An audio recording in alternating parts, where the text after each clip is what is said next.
আল্লাহর কাছে 6টা জিনিস কখনো চাইতে ভুলবেন না। যখনই আপনি দোয়া করবেন তখনই 6টা জিনিস চাইবেন, যখনই আপনি চলবেন, উঠবেন, বসবেন, তখনই এই 6টা জিনিস আপনি চাইবেন। কারণ এই 6টা জিনিস যদি কোনো ব্যক্তি পেয়ে যায়, তার জীবনে আর কিচ্ছু দরকার নাই এবং আখিরাতেও আর কিছু দরকার নাই। মানে এই 6টা কাজ দুনিয়া এবং আখিরাতে সফল হওয়ার জন্য তার জন্য যথেষ্ট। এই জন্য আপনি সবসময় উঠতে, বসতে, চলতে, ফিরতে এই 6টা জিনিস আপনি চাইবেন। 1 নম্বরে আল্লাহর কাছ থেকে আপনি সুস্থতা চেয়ে নেবেন। সুস্থতা, শারীরিক সুস্থতা।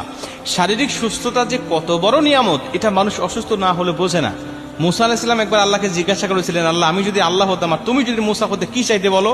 আল্লাহ বলে, মুসা, এটা কখনো সম্ভব নয়। বললেন, আল্লাহ, সম্ভব নয় আমিও জানি, কিন্তু বলো কি চাইতে তুমি? আল্লাহ বলছে, আমি তখন তোমার কাছে চাইতাম শারীরিক সুস্থতা।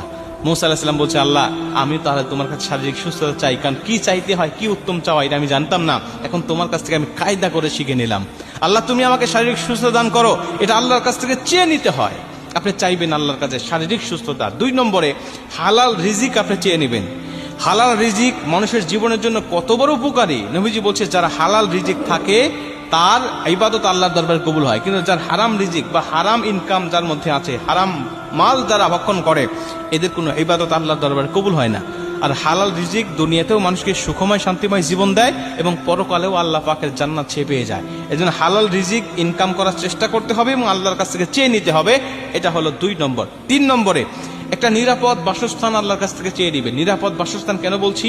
এটা আল্লাহ পাকের পক্ষ থেকে একটা নিয়ামত। কারণ যেই ঘরে মানুষেরা দিন পালন করতে পারে না, ভালো পর্দার ব্যবস্থা নাই, মেয়েদের পর্দার কোনো ব্যবস্থা থাকে না, নামাজের কোনো ব্যবস্থা থাকে না, যেই ঘরটা চতুর্দিকে খোলামেলা বা কোনো রকম ইসলামের গণ্ডির মধ্যে পড়ে না, এই বাসস্থান নিরাপদ নয় বা এই বাসস্থান আল্লাহ পাকের পক্ষ থেকে কল্যাণকর নয়। এই জন্য কল্যাণকর বাসস্থান আল্লাহর কাছ থেকে চেয়ে নিতে হয় যে, আল্লাহ, তুমি আমাকে নিরাপদ বাসস্থান দাও।